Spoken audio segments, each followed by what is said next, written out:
آپ نے ابھی بابا اردو کہا، آپ کا مطلب عبدل مولوی عبدالحق، مولوی عبدالحق. آپ انجمن کی تاریخ جانتی ہوں گی کہ یہ 1903 میں بنی تھی، اور شبلی نعمانی اس کے پہلے سیکرٹری تھے. اور یہ جب سر سید احمد خان کے بعد یہ سلسلہ شروع ہوا کہ اردو کو، جو اس وقت تک سرکاری زبان تھی، اسے ہٹا کے ہندی زبان کو اردو زبان سرکاری زبان بنائی جائے، جس پر سر سید احمد خان نے احتجاجاً دو قومی نظریہ جو بعد میں کہلایا، یہ کہا تھا کہ اس طرح جو فاصلے بڑھے ہیں تو اس سے اب یہ ہو رہا ہے کہ یہ دو قوموں میں ہم بٹ چکے ہیں، اور ہماری جو تشخص ہے وہ اردو کے ساتھ ہے.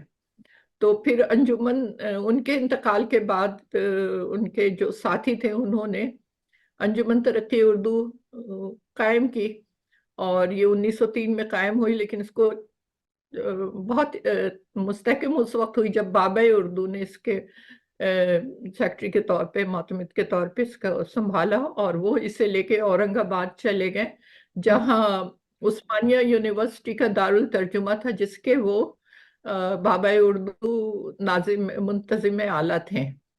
اور آپ کو پتہ ہے کہ عثمانیہ یونیورسٹی میں اس وقت تعلیم اردو میں ہوتی تھی، تو وہاں پہ ایک دارالترجمہ قائم کیا گیا تھا جہاں ساری کتابیں تراجم کی جاتی تھیں، اور وہاں پہ یہ جو ہے ڈاکٹری اور انجینئرنگ، یہ سب کی تعلیم اردو میں دی جاتی تھی. پھر جب پاکستان بنا تو قائد اعظم کی ایما پر بابا اردو اس انجمن کی کتابیں اور مخطوطات وغیرہ بہت بڑا ذخیرہ لے کر پاکستان آئے. کراچی میں اور اس کا دفتر بنا. وہ پرانے کراچی میں ابھی بھی اردو کالج بنایا انہوں نے، اردو یونیورسٹی وہیں پر ہے، اسی میں اس کا دفتر، پرانی بلڈنگ بھی ہے وہاں پر. پھر وہاں سے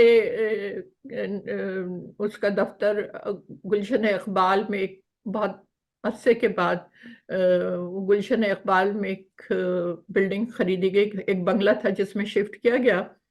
اور وہاں پہ جب میں نے چارج سنبھالا تو یہ دفتر وہیں تھا، 1000 گز کے بنگلے میں. اس میں ہی لائبریری بھی تھی اور اسی میں دفتر بھی تھا، لیکن وہ بلڈنگ ریزیڈینشل تھی، اور اتنی کتابوں کے لیے تقریباً 1 لاکھ کتابیں تھیں، اور 2500 مخطوطات تو عالی جی نے حفاظت کے خیال سے، کیونکہ کوئی آرکائیو نہیں تھی، تو نیشنل میوزیم میں رکھوا دیے تھے. اور علی جی نے، اور ان کے بعد ان کے ساتھ یہ نور الحسن جعفری بھی تھے، ان لوگوں کی کوششوں سے انہوں نے 5300 گز زمین گلستان جوہر میں لے لی تھی، اور ایک اشتہار مسلسل چھپتا تھا کہ بابا اردو کا خواب اردو باغ، اس پہ تعمیر کرنا ہے، اور اپیل کی جاتی تھی کہ اس کے لیے کچھ چندہ دیا جائے. بہرحال علی جی نے تو اسی طرح اردو یونیورسٹی کی بھی ایک عمارت یہاں پہ تعمیر کر ہی دی تھی، اتنی بڑی، گلشن اقبال میں. اب اس زمین پر تعمیر کا سلسلہ تھا. تو جب میں آئی تو ممنون حسین صاحب صدر تھے، اور میں نے 2014 میں، مارچ 2014 میں اس کا عہدہ سنبھالا. تو پھر ممنون حسین صاحب نے 1 کروڑ کی گرانٹ دی اور کہا کہ اس پہ تعمیر ہم نے شروع کی. نیسپاک جو ادارہ ہے گورنمنٹ کا، سیمی گورنمنٹ ادارہ ہے جو گورنمنٹ کی وہ کرواتا ہے ساری تعمیرات، وہ ہمارے کنسلٹنٹ ہوئے، اور انہوں نے نیسپاک، میں نے کہا کہ رقم یہاں نہ بھیجیے گا، کیونکہ اس وقت علی جی کی صحت خراب ہونے کی وجہ سے کچھ لوگ ایسے داخل ہو گئے تھے جن کی نیتیں ٹھیک نہیں تھی، اور وہ اس انتظار میں تھے کہ علی جی کی آنکھ بند ہو. اور جو علی جی تو سیکرٹری تھے، اور صدر جو تھے ان کی تو یادداشت بھی جا رہی تھے، آفتاب احمد خان جو پرانے بیوروکریٹ تھے. تو وہ اس انتظار میں تھے کہ بس وہ ان کی آنکھیں بند ہو تو اس پر قابض ہو جائیں، اور اس کو اونے پونے بیچ باچ کے بلڈنگ کو نکل جاتے. کون ثابت کرتا کہ یہاں انجمن نام کی اور ایک آرگنائزیشن بھی تھی، کیونکہ جب میں نے سنبھالا تو نہ اس کا کوئی کاغذی وجود تھا، نہ کوئی اس کے انکم ٹیکس میں کوئی اندراج تھا، نہ کوئی ایسا تھا کہ جو ان سے مقدمہ لڑتا. پھر میں نے کچھ مقدمات میرے اوپر چلائے گئے، آفتاب احمد خان پر چلائے گئے بیسیکلی. تو وہ میں نے لڑا، اور اس کے بعد وہ بلڈنگ بنوائی مجھ بہت صدر ممنون حسین نے بہت ساتھ دیا، اور 2 منزلہ بلڈنگ تعمیر کی وہاں پر، اور آرکائیو بنائی، اور وہ جو مخطوطات وہاں تھے نیشنل میوزیم میں 9 لوہے کی الماری میں بند تھے، اور اس میں اب تو اس کا بہت زیادہ خراب صورتحال ہو رہی تھی، اس میں کیڑے لگنے والے تھے، بیماریاں بھی ہو رہی تھی، تو میں کا ایک کانفرنس میں میڈیسن میں ہوتی ہے نا، ایشین ساؤتھ ایشین کانفرنس ہوتی ہے، میڈیسن وہاں پہ میں، ہوں ہاں امریکہ میں، جی ہاں وہاں گئی میں، اور میں نے ان کو انوالو کیا، اپنے ڈاکٹر نعمان الحق اور کامران اصغر علی، جو اس وقت وہاں امریکن پاکستان کا سینٹر کے جو کوئی آرگنائزیشن اس کے وہ تھے، ڈائریکٹر تھے، اور پھر ڈاکٹر نعمان الحق اس وقت وہاں یونیورسٹی میں پڑھا رہے تھے ہماری کراچی میں، ہوں تو ان لوگوں کی مدد سے میں نے یہاں پہ لوگوں سے ملاقاتیں کی، اور وہاں سے جو ہل میوزیم آف مینوسکرپٹس، یہ ایک ادارہ ہے جو دنیا جہان کے مینوسکرپٹس تباہ ہونے سے بچا رہا ہے، کیونکہ ان کا خیال یہ ہے کہ وبا اور جنگ کی وجہ سے مینوسکرپٹ ختم ہو رہے ہیں، تو وہ جہاں بھی مینوسکرپٹ ملتے ہیں وہاں پر وہ اس کو وہیں پر اس کے ڈیجیٹائز کر کے اپنی ویب سائٹ پہ ڈال دیتے ہیں، واہ تو واہ، ان سے ایک معاہدہ زبردست سائن کیا۔ بات ہے کہ ملک جو ہے ان کا وہ بمباری کر کے لوگوں کی زندگیاں خراب کرتا ہے، ان کی لائبریریز کو ڈسٹروائے کرتا ہے، اور یہاں پھر وہ آرکائیو ہوتی ہیں مینیوسکرپٹس۔ آرکائیو ہو رہی ہے، اور اس کے علاوہ ایک روشن institute of Persian language and libraries ہے، تو ان لوگوں کا بھی یہ کام ہے، تو وہ پرشین لینگویج کے بھی مینوسکرپٹس سارے محفوظ کرتے ہیں، تو ان دونوں کے تعاون سے ان کا میری لینڈ یونیورسٹی سے ایفیلیشن ہے، روشن انسٹیٹیوٹ کا، واہ، تو ان لوگوں سے مل کر میں نے یہ ان مینوسکرپٹس کو ڈیجیٹائز کرنے کا انتظام کیا، اور ادھر میرے میاں، آپ کو پتہ ہے میرے ہسبینڈ چارٹرڈ سول انجینئر تھے، اور آغا خان ہاسپٹل کے یہ تھے کنسٹرکشن مینیجر، تو ان کا کنسٹرکشن کا بڑا تجربہ تھا، تو ان کے سرپرست ان کی ایڈوائس کے مطابق آرکائیو بنوائی، اور یہ سارے مینوسکرپٹس وہاں پہ شفٹ کروائے نیشنل میوزیم سے، اور سندھ گورنمنٹ نے میری بڑی مدد کی، جو انجمن کے پاس تو جب میں گئی تو تنخواہ دینے کے بھی پیسے نہیں تھے، لیکن مجھے سندھ گورنمنٹ سے گرانٹ ملنے لگی باقاعدہ، اور یہ انہوں نے نیشنل میوزیم والوں نے یہ بھی ہمارے واپس کر دیے مخطوطات، اور پھر وہ آرکائیو میں رکھے گئے، یہاں سے ان لوگوں نے ایک کنسلٹنٹ بھیجی ہمیں، پھر اس کے بعد ایک ایکسپرٹ بھیجا، اور اس نے ٹرین کیا ہمارے لوگوں کو ڈیجیٹائز کرنے کے لیے، انجمن کے فاطمہ دو اسٹاف۔ سیکنڈ، ہل میوزیم آف مینیوسکرپٹس نے ایک ایکسپرٹ بھیجا کہ آپ کے یہاں لوگ ٹرین ہوں؟ ہاں جی ہاں، ایکسپرٹ آیا وہاں پہ اوکے، ہل میوزیم کی طرف سے، ولید مراد ان کا نام ہے، اور وہ روم میں رہتے ہیں، اچھا، تو وہاں سے وہ آئے تھے، وہ ابھی تک ہیں ہمارے ساتھ، ان سے وہ وہاں سے نگرانی کرتے ہیں، جو ہمارے ہاں جو کچھ جتنے مخطوطات یہ ہوتے ہیں ڈیجیٹائز ہوتے ہیں اس کی وہ نگرانی کرتے ہیں، اور وہ ہل میوزیم کی ویب سائٹ پہ چلا جاتا ہے، تو دنیا میں کوئی بھی اس سے فائدہ اٹھانا چاہے۔ اس دوران میں ایران بھی گئی، اور میں نے وہاں سارا دیکھا کہ ڈیجیٹائزیشن کا وہاں پہ بہت بڑا ایک سینٹر ہے مشہد میں، امام رضا کے مزار میں ہی، خانہ اقدس میں ہی، وہ بہت بڑی لائبریری ہے، اور اس میں اس کا جو آرکائیو جو ہے ان کی وہ تو کمال کی ہے، ہاں تو میں نے دیکھا کہ کس طرح سے ڈیجیٹائز ہو رہا، اور پھر کس طرح مخطوطات کو محفوظ کرنے کے لیے وہاں محفوظ بھی کیے جا رہے، جس جگہ پہ ان کے ٹریٹمنٹ ہوتا ہے اس کو باقاعدہ انہوں نے ہسپتال کا نام دیا ہے، تو کتابوں کا ہسپتال ہے وہ، ہاں، تو یہ سب دیکھا، اور اس کے مطابق یہ سب کچھ کیا، 5 برس ہو گئے میرے ان سب میں، لیکن یہ سارے بلڈنگ بھی بن گئی، ممنون صاحب نے اس کا افتتاح بھی کر دیا، یہ بھی بن گیا، آرکائیو بھی بن گیا، پھر میں نے الیکشن کروایا، اور کچھ اور لوگوں کے حوالے کر کے اس میں پھر صدر واجد جواد ہوئے، اور سیکٹری زاہدہ ہنا معروف رائٹر ہیں، اور عابد رضوی کے ٹریجرر اور مشیر علمی و ادبی امور ہوئے، اور میں اس کی گورننگ باڈی میں بھی ہوں، جہاں پہ تو ضرورت آپ ہوتی ہے کا تو وہاں پہ تو آپ کا جو سب سے بڑا وہاں کارنامہ تھا وہ یہ کام تھا کہ آپ نے یہ ڈیجیٹائز آرکائیونگ کروائی اور آپ نے یہ بلڈنگ بنوائی. جی یہ دو میرا مین ٹارگٹ تھا. جی زبردست. اور آپ جب علی جی کہتی ہیں تو آپ کا مراد ان سے ہے جمیل الدین علی سے. اور جمیل الدین علی سے. میں آپ سے یہ پوچھنا چاہتی ہوں کہ آپ بابا اردو کا جو ان کو تخلص ملا مولوی عبدالحق کو، یہ کب کب ملا ان کو یہ تخلص؟ یہ تو میرا خیال ہے پاکستان بننے سے پہلے ہی مل چکا تھا، کیونکہ انہوں نے اورنگ آباد میں جو دارالترجمہ تھا وہ اس کو قائم کیا تھا، اور وہاں پہ بھی اردو باغ بھی نام ہونے کی وجہ سے ملا تھا. انجمن کو بھی انہوں نے مضبوط کیا تھا، اور اردو باغ بھی اسی لیے قائم کیا، اس کا نام رکھا کہ وہاں پہ جو ایک رانی باغ میں ان کا دفتر تھا اورنگ آباد میں، تو اس میں انہوں نے مہمانوں کے لیے 2 کمرے رکھے ہوئے تھے، اور یہ انجمن کا جو دفتر تھا وہ اردو باغ کہلاتا تھا. تو ان کی خواہش تھی کہ، اور انہوں نے تو شادی بھی نہیں کی تھی، ساری زندگی اردو کے لیے وقف کر دی تھی. آپ کو پتا ہے کہ یہ جو لغت بنی ہے اس پہ بھی انہوں نے کام کیا، اور کتنی تراجم کے علاوہ تک انہوں نے تحریر، ان کے خاکے تو آپ سب نے پڑھے ہوں گے، لیکن جو تحقیقی کام ہے ان کا وہ بہت بڑا تھا، تو اس لیے ان کو بابا اردو کا لقب دیا گیا تھا. تو اب ہم ذرا تھوڑا پیچھے چلتے ہیں.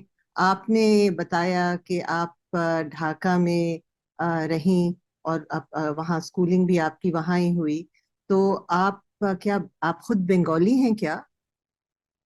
نہیں، وہ میرے جو والدین ہیں وہ یو پی غازی پور کے ہیں، اور آج بھی ہمارا گاؤں ہے وہاں پر، اور وہ مشہور بھی ہے، اس طرح مشہور ہے کہ راہی معصوم رضا کے نام سے تو سب واقف ہوں گے. اور انہوں نے ایک ناول بہت مشہور لکھا ہے، کلاسک ناول، جس کا دنیا میں تقریباً ہر زبان میں ہی ترجمہ ہوا ہے، آدھا گاؤں. تو آدھا. وہ دراصل 7 گاؤں ہیں سیدوں کے غازی پور کے نواح میں.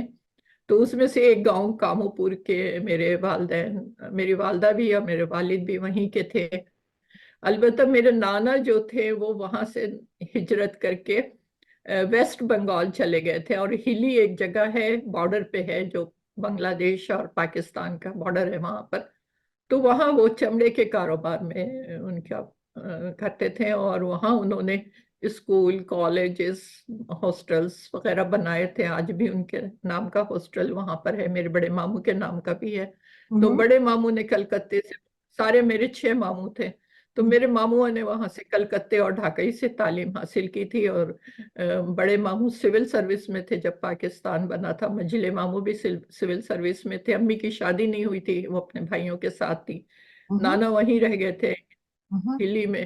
تو یہ لوگ ہجرت کر کے، جب پاکستان بنا تو 13 اگست کو ہی یہ لوگ ہجرت کر کے ڈھاکہ آ گئے تھے. ہمارے خاندان نے کبھی سوچا ہی نہیں تھا کہ وہاں سے وہ کہیں اور جائیں گے. میرے ابا کراچی آئے تھے، وہ آرمی میں تھے اس وقت. تو پھر جب ابا چھٹیوں میں گئے تو میری امی سے شادی ہوئی، پھر وہ کراچی آئی. ہم 3 بہنیں پیدا ہوئے. میں 7 برس کی تھی کہ ابا نے، چونکہ خاندان، نانی وغیرہ سب وہیں تھے، ابا امی کے فرسٹ کزن بھی تھے، تو ابا بھی وہاں پہ. ہمارے خاندان کے جو لوگ ریٹائر کہیں بھی ہوتے تو وہ آ کے ڈھاکہ ہی میں آباد ہوتے، کہ اب ڈھاکہ کو اپنا مسکن بنایا تھا. تو وہ وہاں چلے گئے. تو میں 7 برس کی تھی. ویسے میری سکولنگ کراچی میں شروع ہو گئی تھی 7 برس، تیسری جماعت میں میں نے وہاں داخلہ لیا تھا. اور شاید میری اردو اسی وجہ سے اتنی اچھی ہے کہ اردو یہاں سے کراچی سے بولنی شروع کر دی تھی، اور لکھنا پڑھنا شروع کر دیا تھا. میرے دوسرے کزنس کی جو وہاں پیدا ہوئے تھے ان کی اتنی اچھی اردو نہیں ہے، وہ لوگ بنگالی ان کی بہت اچھی. لیکن ہمارا خاندان بنگالی میں اتنا زیادہ ملا جلا تھا کہ شادیاں بھی ہوئی تھیں. ڈھاکہ کے لوگوں میں بھی میری ماموزاد بہن کی شادی نواب ڈھاکہ کے فیملی میں ہوئی تھی. رئیس ڈھاکہ شرف الحسینی شرف صاحب کا نام سنا ہوگا، وہ بھی شاعر تھے، ان سے ہوئی تھی.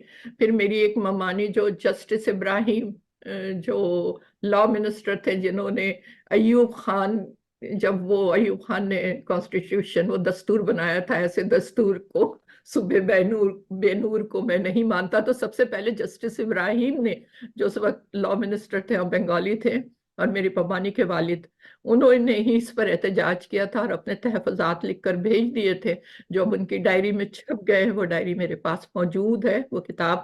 اور اس میں انہوں نے یہی لکھا تھا کہ اس سے بنگال میں، یہ بنگالیوں کے لیے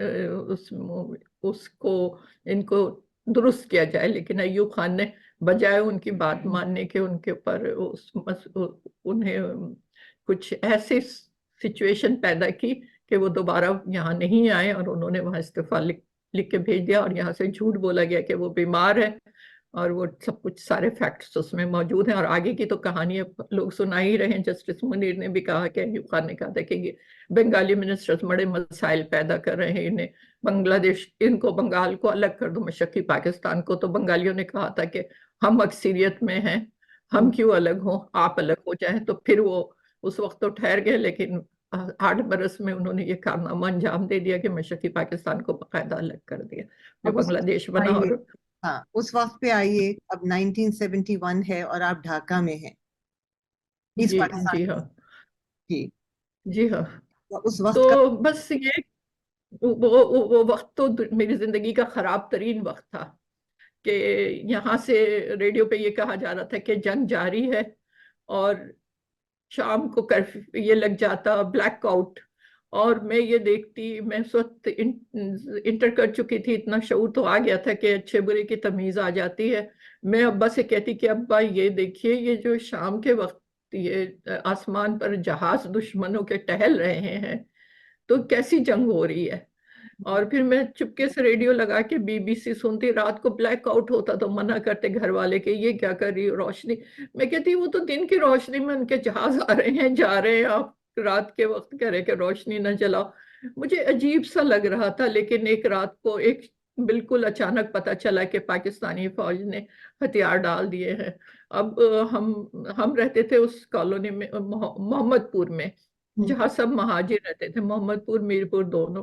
اور سب خوفزدہ ہو گئے، ایک عجیب سا ماحول ہو گیا. پھر ہمارے پیچھے کا گھر جو تھا وہ 2-3 منزلہ تھا، تو سب عورتوں کو کہا کہ وہاں آ جائیں، اور ہم لوگ ادھر چلے گئے. اور مرد جو تھے وہ جیسے پاکستان اور انڈیا بنا تھا، کتنے برس ہوئے تھے، 47 میں پاکستان بنا اور 71 میں یہ ہو گیا. تو وہ لوگ جو لوگ تھے مرد، وہ پانی ابال رہے ہیں اور مرچیں رکھ رہے ہیں کہ اگر مکتی بہانی آ گئی مارنے کو. کیونکہ مکتی بہانی نے مارنے کا سلسلہ تو بہت پہلے سے شروع کر دیا تھا، جب ہمارے طرف سے ان پر یہ ہوا تھا، ان سے مقابلہ شروع ہوا تھا، تو مکتی بہانیوں والوں نے بھی مارنا شروع کر دیا تھا. بہت سے ہمارے بھی کئی رشتہ دار مارے جا چکے تھے، جو کپتائی اور چٹاگاؤں وغیرہ میں تھے، راجشاہی وغیرہ بھی وہاں پہ کافی.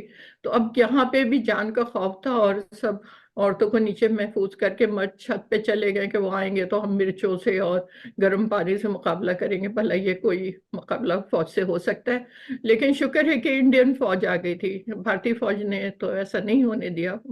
جہاں وہ پہنچ گئے وہاں انہوں نے سول کلنگ نہیں ہونے دی، لیکن جہاں نہیں پہنچ سکے وہاں تو بہت برا ہوا. تو اس طرح ہوا. پھر صبح کے وقت کسی طرح میرے ماموں جو ممانی بنگالی ہیں، وہ ماموں بھی وہیں سے پڑھے ہوئے اور لائر ہیں، کانسٹیٹیوشنل لائر وہاں کے، بلکہ بہت رسپیکٹڈ تھے. تو انہوں نے پھر گاڑی اور ڈرائیور اور اپنے منشی کو، جو لائر ہے کرانی کہلاتا ہے، اس کو بھیجا. تو ہم لوگ ان کے گھر چلے گئے تھے. تو ایک برس پوری میں، وہ 7 دسمبر 71 میں یہ ہوا، اور جنوری 73 میں ہم وہاں سے نکلے ہیں ڈھاکہ سے کسی طرح. اور کلکتہ پہنچے، اور کلکتہ سے پھر اپنے گاؤں میں گئے، غازی پور. ابا یونائٹڈ بینک میں تھے، تو یونائٹڈ بینک سے ٹکٹ آیا نیپال میں. پھر ہم لوگ نیپال گئے، اور نیپال سے پھر کراچی آئے. تو یہ کہانی ہے، لیکن بہت بہت تکلیف دہ کہانی ہے. یہ کہانی. اور آپ غازی پور گئیں واپس اپنے جی جی بھائی گاؤں ڈھاکہ جی سے، اور آپ نے بتایا کہ وہاں ادھر آپ کے ادھر نہیں، بٹ آپ کے ماموں یا آپ کے خالہ تھی وہاں پہ کامو پور گاؤں میں. جب نانا آدھا گاؤں کس نے لکھا تھا؟ آدھا گاؤں ایکچولی ہمارے عزیز تھے، رشتہ دار تھے. راہی معصوم رضا بہت مشہور نام ہے، جنہوں نے یہ ڈرامہ بھی لکھا ہے، مہابھارت پہ جو ڈرامہ پیش کیا گیا ہے. تو وہ انہوں نے لکھا تھا، اور ان کے بہت سارے ناولز اور کہانیاں اور فلم کے گیت اور کہانیاں، شاعر بھی تھے اور رائٹر بھی بہت، یعنی وہ بڑے نامور رائٹر ہیں، اور خاص طور سے وہ معاف جب کیجیے گا، میں ڈرامہ ان تھوڑی کا سی ہوتا تھا، جاہل ہوں، تو آپ کو مجھے تھوڑا سا بتانا پڑے وہ گا. ہمارے عزیز وہ ہمارے عزیز تھے، اور ہمارے خاندان کے بہت سے مشہور لوگ اس گاؤں کے ہیں. تو اس میں سے ان کا نام میں نے اس لیے لیا کہ میں نے وہ آدھا گاؤں سے اپنے خاندان، اپنے گاؤں کو پہچانا تھا. کاموں پہ میرے گاؤں کا نام ہے، ادھر ننہرا، پارا اور اس طرح سے 7 گاؤں ہیں جو ایک ہی جیسے ہیں. تو اور آدھا وہ گاؤں کی ذرا سید، کہانی بتائیے. سید گاؤں ہے جی، بتائیے کہ آدھا جی گاؤں جی، کی کہانی کیا ہے، تھوڑی سی بتائیے. آدھا گاؤں کی کہانی یہ ہے کہ یہ جو وہاں پہ ایک شروع یوں ہوتا ہے کہ محرم آ رہا ہے، اور یہ سارے ایک اس گاؤں کے لوگ اپنے گھر محرم کرنے جا رہے ہیں، اپنے گاؤں جا رہے ہیں. ابھی بھی یہ ہوتا ہے، وہ شہروں میں کہیں بھی نوکری کر رہے ہوں، لیکن جب محرم آتا ہے تو عزاداری کے لیے اپنے گاؤں کی طرف لوٹتے ہیں.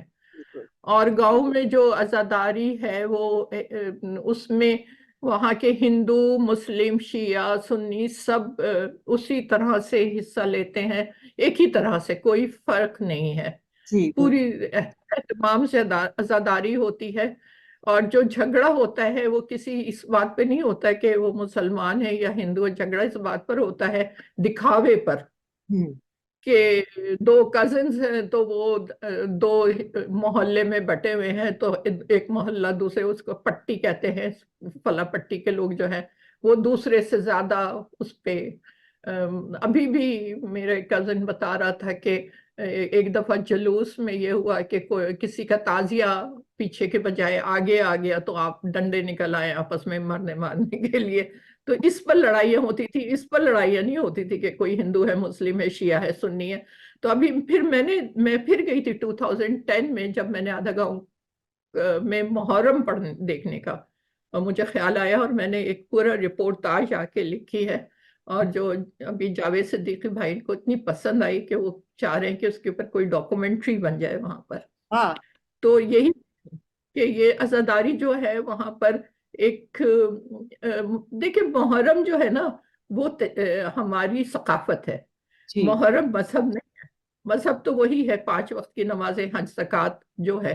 اب یہ ایک ثقافت ہے جس سے پوری ایک ہارمونی پیدا ہوئی تھی ہندوستان میں. مسلم اور ہندو دونوں اس کو ایک طرح سے مناتے تھے، اور اس میں شیعہ سنی کا بھی کچھ نہیں تھا.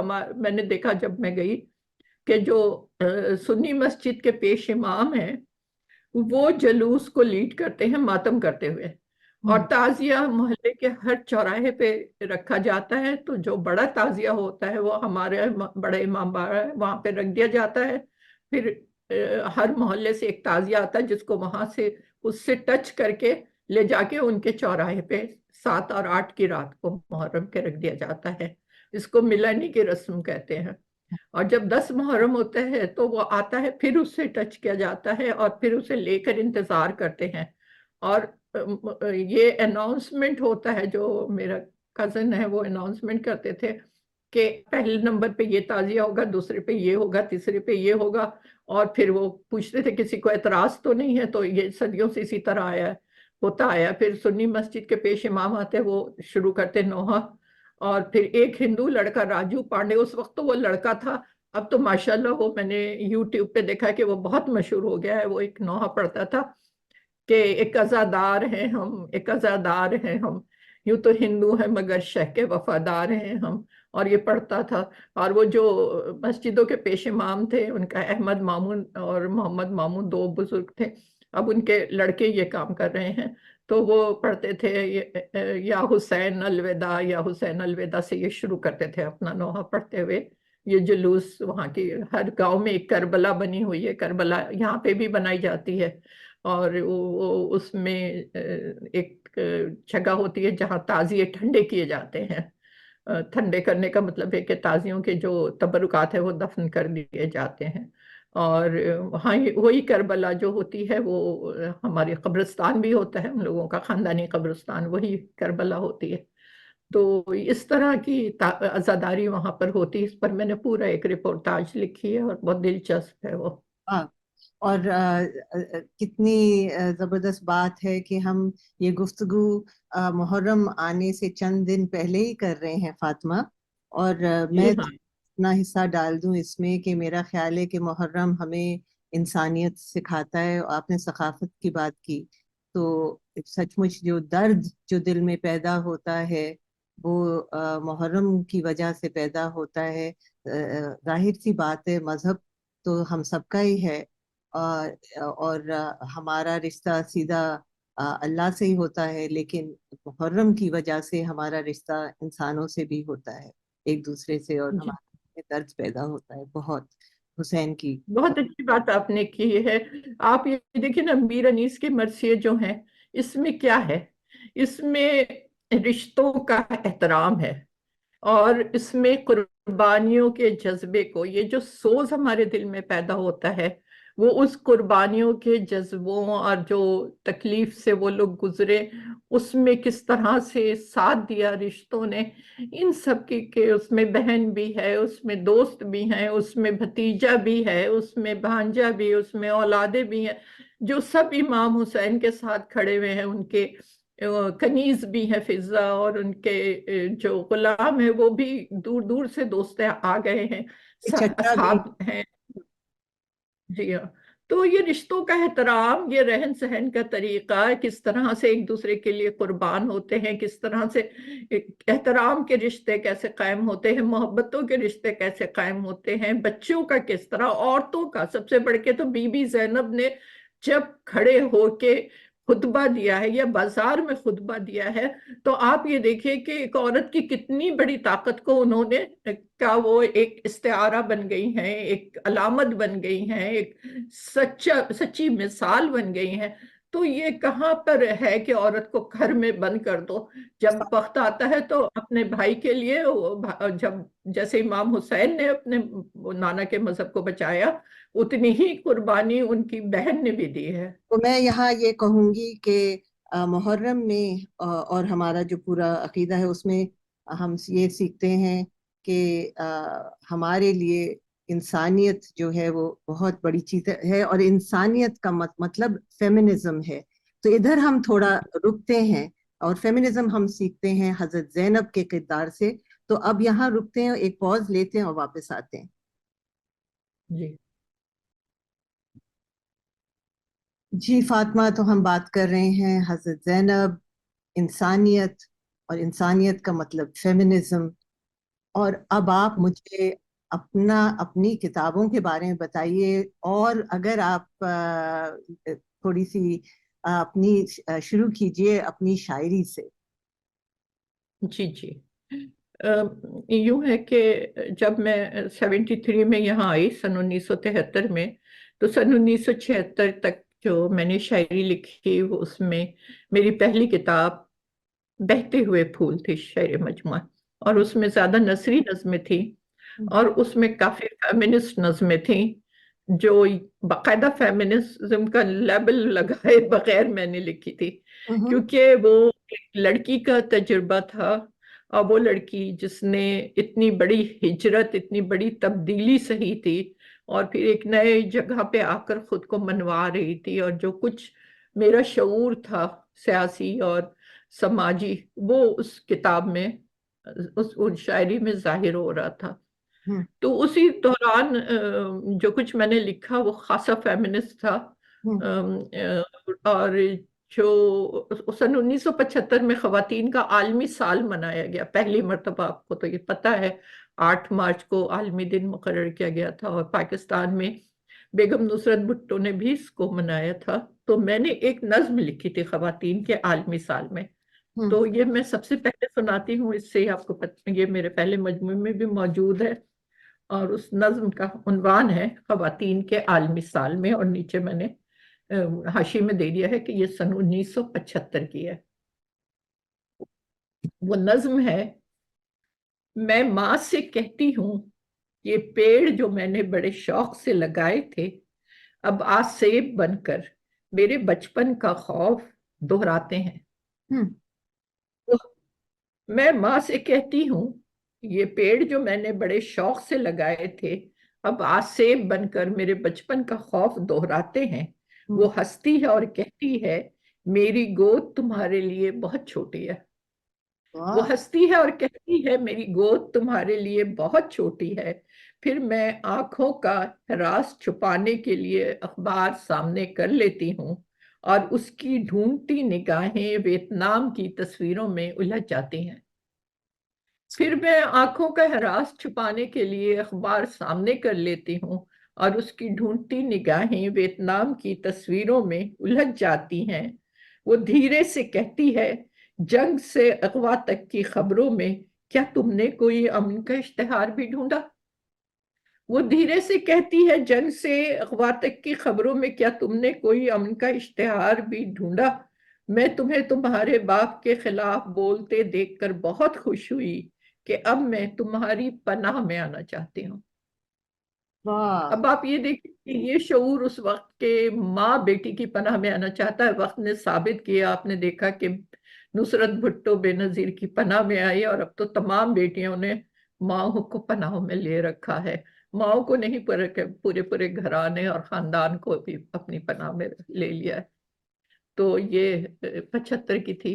اسی دوران اسی وقت میری ایک اور چھوٹی سی نظم جو نسائی شعور کے حوالے سے میں مثال دے سکتی ہوں، وہ بھی میں سنا دوں. یہ بھی پہلے ہی مجموعے میں ہے. میں ہوا کی صورت زندہ رہ سکتی ہوں. میں ہوا کی صورت زندہ رہ سکتی ہوں.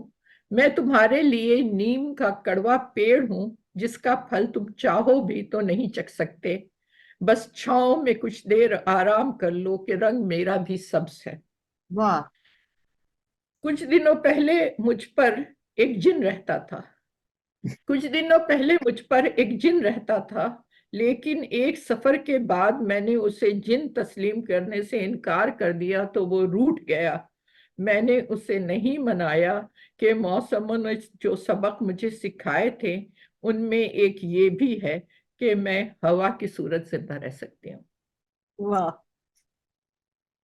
یہ میری سن 75 کی شاعری ہے، 76 تک کی سمجھ بہت لیجئے. اور بہت خوب.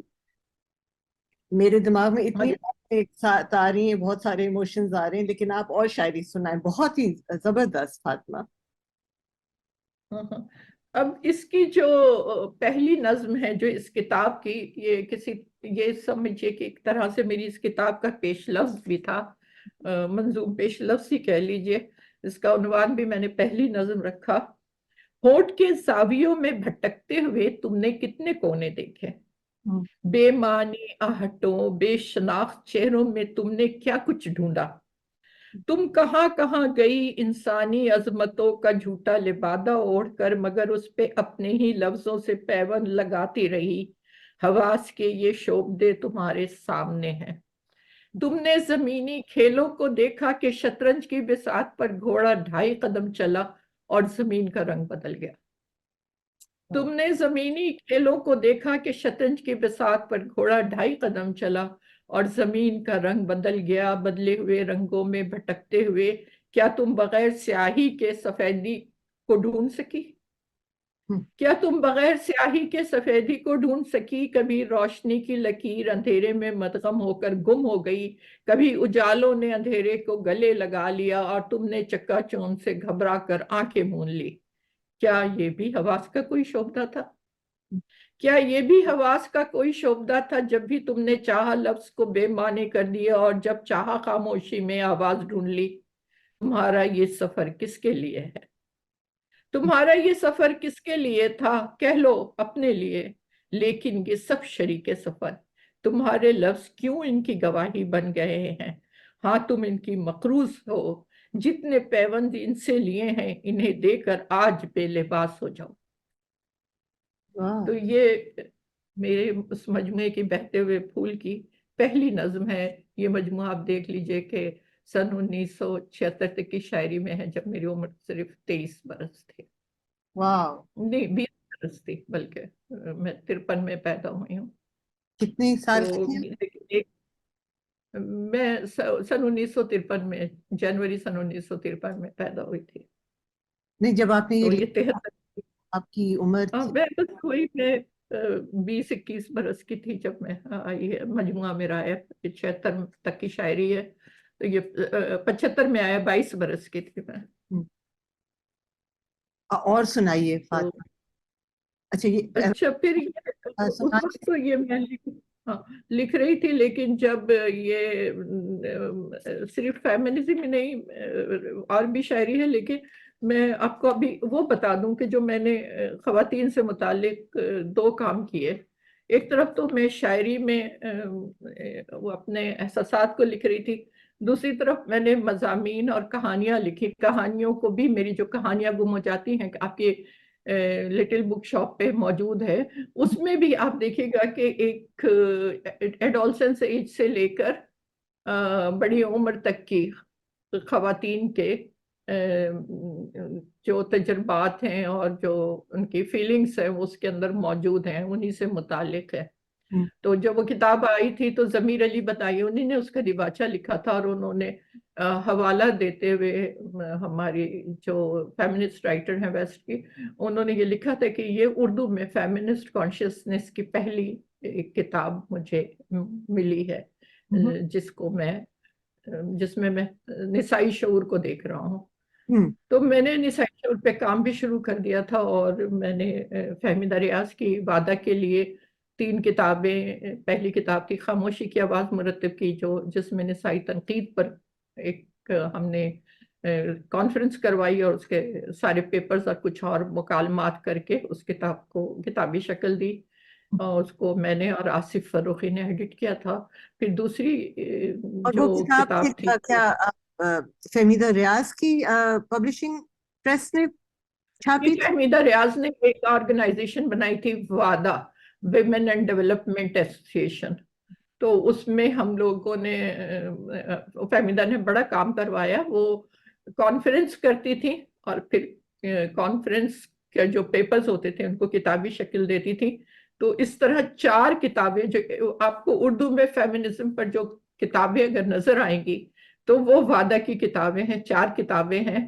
پہلی کانفرنس جو نسائی تنقید اور ادب پہ ہوئی تھی اس میں کشور ناہید، شاہدہ حسن، انتظار حسین اور آصف فروخی ظاہر ہے کہ ہمارے ساتھ تھے، تنویر انجم، ان سب کے مضامین ہیں. اور بھی ہیں مضامین. تو اس کا نام تھا خاموشی کی آواز. اس میں میں نے پہلی مرتبہ نسائی تنقید پر پہلا جو مقالہ لکھا، نسائی تنقید پر، اور نسائی شعور کو ڈیفائن کیا تھا، اور اس میں میں نے حوالے بھی دیے تھے. جو یہ شالٹر کی کتاب ہے نا، اس کا میں نے حوالہ دیا تھا، ماڈرن فیمنزم جو ہے. اور تو دوسری بھی مجھے فاطمہ آپ بتائیے، اب پھر سے ذرا فہرست بتائیے ان 4 کتابوں کے پورے 4 کتابوں کے پہلی کتاب تو یہ ہے خاموشی کی آواز، دوسری ہے فیمنزم اور ہم. کیونکہ پھر یہ کہا جانے لگا کہ یہ تو ویسٹرن فیمنزم ہے جس کو یہ عورتیں فیشن کے طور پہ اپنا رہی ہیں. تو پھر ہم نے ایک دوسری کتاب بھی نکالی جس میں حالی سے فیمنزم کو، حالی اور زاہدہ خاتون شروانیہ جن پر میں نے پی ایچ ڈی کی ہے. یعنی پہلی اگر اردو میں یہ 2 بڑے نام ہیں اور دونوں ہم اثر تھے.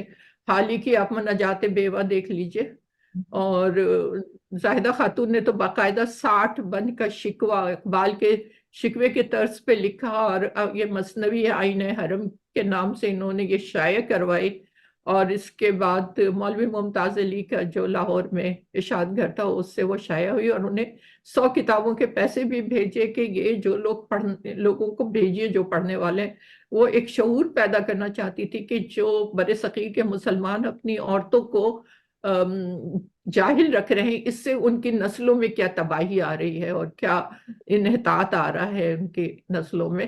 تو اس پر انہوں نے 60 بند کی بہت مضبوط نظم شکوہ کے طرز پہ لکھی تھی، اور یہ 1915 میں یہ لکھی گئی تھی اور 1921 میں یہ شائع ہوئی. اس کے بعد تیسری کتاب جو ہم نے شائع کی وہ تھی وہ تھی بلوچستان کا ادب اور خواتین. بلوچستان میں خواتین اب تو ماشاءاللہ بہت آنے لگی ہیں، اس وقت تو نظر نہیں آتی تھی. لیکن اتنی حیرت کی بات ہے کہ رابعہ خضداری جو رودکی کی 10,000 سال پہلے تھی، یہ رودکی کی جو ہم اثر تھیں، میں اب پتہ نہیں 1,000 اور 10,000 میں کچھ کر رہی 10,000 ہوں. سال پہلے تو نہیں ہو سکتا. آج آپ کے ہزار رودکی کے، 100 سال پہلے کا ہاں چلیں. ہاں. ہاں، تو رودکی کے ہم اثر تھیں، جو جس کو فارسی کا پہلا شاعر کہا جاتا ہے، صاحب کتاب شاعر کہا جاتا ہے، اس کی ہم اثر تھی. رابعہ خضداری خضدار میں تھیں، اور ان کی شاعری ان کو ان کے بھائی نے صرف شاعری کے جرم میں قتل کروا دیا تھا، کیونکہ اس شاعری میں ان کے عشق کا اظہار تھا، اور رودکی نے ان کی تعریف کی تھی. تو ان پر آدھی کتاب ہے، اور باقی آدھی کتاب خواتین کی جو موضوعات ہیں ان پر ہے. پھر یہ اس کا نام تھا بلوچستان کا ادب اور خواتین، اور اس میں میرے ساتھ وہاں کے بہت بڑے اسکالر ہیں، ڈاکٹر شاہ محمد مری، اور جو بہت بڑے فیمنسٹ ہیں، اور ظاہر ہے کہ بہت ترقی پسند روشن خیال ہیں. ان کی اور بھی کتابیں ہیں خواتین کے ادب پر. تو وہ ان کے ساتھ میں نے یہ، اور ان کی ہی سنگت ایک آرگنائزیشن ہے، اس سے مل کے وعدہ نے کی تھی، اور سارے پیپر ہم نے ایڈٹ کیا اور وہ کتاب لائے. اس کے بعد ایک چوتھی کتاب جو ہے وہ نسائی رد تشکیل، اس پر بھی ایک کانفرنس کی گئی تھی لاہور میں، اور اس میں یہ دیکھا گیا تھا کہ ڈیکنسٹرکشن کر کے کہ کس طرح خواتین کو ادب میں لکھا. تو اس میں میں نے بھی، میرا مضمون جو ہے ان پر ہے، بیدی کے افسانوں پر، اور تنویر انجم نے مفتی صاحب کے، ممتاز مفتی کی کہانیوں پر، اور آصف فروخی نے میلہ گھومنے میں جو عورت کی سیکشولیٹی کو معطوف کیا گیا ہے، اس کو میلہ گھومنے کا، وہ اگر باہر نکلتی تو اس کو میلہ گھومنے کا نام دیا جاتا ہے، اس پر. اسی طرح فہمیدہ ریاض نے راشد کی ہم جو نظم ہے میری ہم رقص، وہ رقص کے اپنی ہم رقص سے انتقام لے رہے ہیں، جو کالونی بنا کے ان کے ساتھ جو ظلم ہوا ہے، اس پر. تو یہ اس طرح کے جو مضامین تھے، اور بھی لوگوں کے تھے، انڈیا سے بھی آئے تھے مضامین، ان کو شائع کیا کتابی شکل میں. تو یہ 4 کتابیں فیمنزم پر وہاں سے شائع ہوئی تھی. پھر میں نے باقاعدہ کام جاری رکھا. ایک ہم نے ڈائلاگ بھی کیا تھا ضمیر علی کے ساتھ اس پہ، اور اس میں ہم نے ویسٹرن جو فیمنسٹ تھیوریز ہیں ان کو اس پر بھی بات کی تھی، وہ بھی اس میں شائع کیا تھا. سلویا پلاتھ پر بھی ایک مضمون جو خاتون نے لکھا تھا، اس نے کس طرح اس کی خودکشی کو اور اس کی شاعری کو اور اس کی زندگی کو دکھایا ہے، جبکہ مرد کچھ اور کہتے ہیں کہ اس میں تو خودکشی کا رجحان تھا، لیکن اس رجحان کو کس نے ہوا دی کہ اس نے 35 برس کی عمر میں خودکشی کر لی، کیا عوامل تھے، اس پر ایک مضمون تھا. تو وہ میں نے ترجمہ کر کے اس میں شامل کیا تھا. جولیا کرسٹیوا کو بھی بحث کی ہم نے، ایلن شوالٹر سے لے کے جولیا کرسٹیوا تک جو فیمنسٹ تھیوریز ہیں اس پر بھی اس میں بات ہے. تو اس طرح یہ باقاعدہ ایک انٹلیکچوئل ورک ہے جو 4 کتابوں میں موجود تھا، لیکن میں نے اسے چھوڑا نہیں. پھر میں نے ان پر تو پی ایچ ڈی کی ہی تھی، شیخ شین پر، لیکن پھر میں نے ایک کتاب جو آپ کے پاس موجود ہے، اردو شاعرات اور نسائی شعور 100 برس کا سفر، اس میں 1920 سے لے کے 2020 تک جو شاعرات ہیں ان کی کتابوں کے حوالے سے اور ان کی شاعری کے حوالے سے میں نے نسائی شعور کو دیکھا ہے. کیونکہ جو اس ادب ہے اور جو انسان ہے، انسان تو شعور ہے نا، اگر شعور نہ ہو تو انسان نہیں ہے، جانور اور انسان میں کوئی فرق نہیں ہے.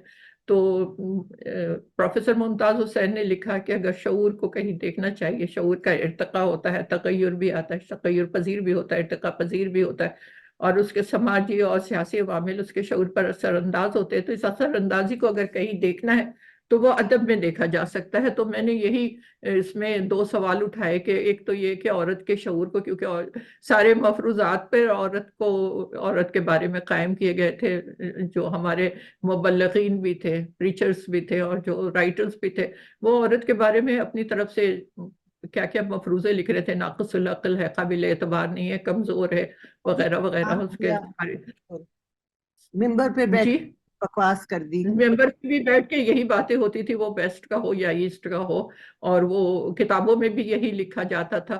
تو یہاں پہ بھی ویسٹ میں بھی ان کتابوں کی ریوائز ریڈنگ ہوئی، اور ایسے ایسے فیکٹ سامنے لائے گئے کہ وہ مضحکہ خیز لگنے لگے، ان کے ہیرو مضحکہ خیز لگنے لگے. تو پھر میں نے ہم لوگوں نے بھی میں نے پھر یہ کیا کہ دو سوال اٹھائے کہ ایک تو یہ ہے کہ عورت کے شعور کو کب تسلیم کیا گیا. اگر آپ اس کے شعور کو تسلیم نہیں کرتے تو اس کا مطلب ہے کہ آپ اس کو انسان ہی تسلیم نہیں کر رہے ہیں. اور جب شعور کو تسلیم کیا گیا ہے تو اس نے اپنے شعور کا کس طرح اظہار کیا ہے, کیونکہ آپ جو انٹرپریٹیشن کر رہے ہیں اس کی رائٹنگ کا, جیسے فہمیدہ ریاض کے بارے میں بہت ساری مزے کا خیز ان لوگوں کا رویہ تھا اور اس کی نظموں کو غلط انٹرپریٹ کر رہے تھے, یا قرۃ العین حیدر نے کہا کہ میری کتابوں کو اور میری تحریر کو دیکھنے کے بجائے جزیات اور ذاتیات پر بات ہوتی ہے, اور ذاتیات پر تو بہت بات ہوتی تھی. پروین شاکر کا انٹرویو چھپ کے آیا تو اس میں اس کی زلفوں پر اور اس کی شخصیت پر اور اس کے حسن پر بات تھی, اس کی شاعری پر بات نہیں تھی.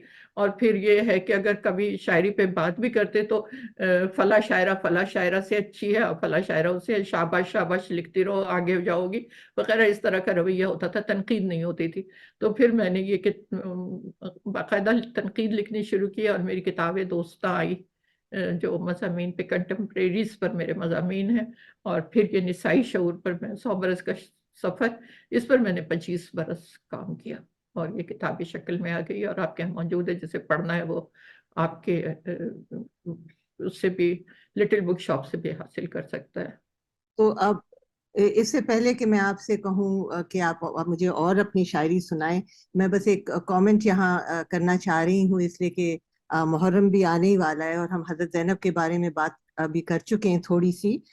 تو میں یہ کہنا چاہ رہی تھی کہ میری ایک آبزرویشن تھی کہ یہاں جب جلوس نکلتا ہے محرم کا تو اس میں ہمارے جو ماتم کرنے والے لوگ ہیں, زیادہ تر آدمی ماتم کرتے جا رہے ہیں, اور وہ جو جس چیز پہ وہ ماتم کر رہے ہیں, وہ زور زور سے ماتم کرتے ہیں, وہ ہے کہ زینب کی چادر چھنی, ہائے زینب کی چادر چھنی.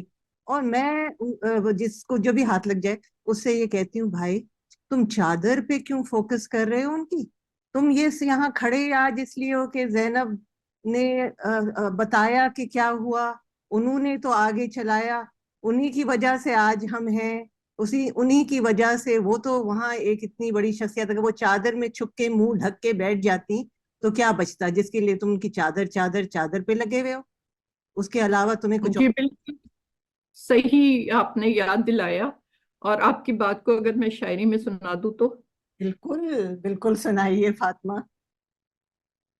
یہ ہے بخدمت سیدہ زینب. ثبوت جرت و حق گوئی و وفا زینب, ثبوت جرت و حق گوئی و وفا زینب, مثال کوئی نہیں آپ کے سوا زینب, مثال کوئی نہیں آپ کے سوا زینب. کوئی بھی رشتہ کوئی نام ہو محبت کا, کوئی بھی رشتہ کوئی نام ہو محبت کا, ہمارے لب پہ فقط نام آ گیا زینب. ہے استعارہ بلندی کا استقامت کا, آپ کی بات میں نے اس میں کہی ہے استعارہ بلندی کا استقامت کا, ہمارے واسطے کردار آپ کا زینب. ہے استعارہ بلندی کا استقامت کا, ہمارے واسطے کردار آپ کا زینب. تمام عظمتیں یکجا کرے تو آپ کی ذات, تمام عظمتیں یکجا کرے تو آپ کی ذات. نشان صبر و رضا آپ کی رضا زینب, نشان صبر و رضا آپ کی رضا زینب.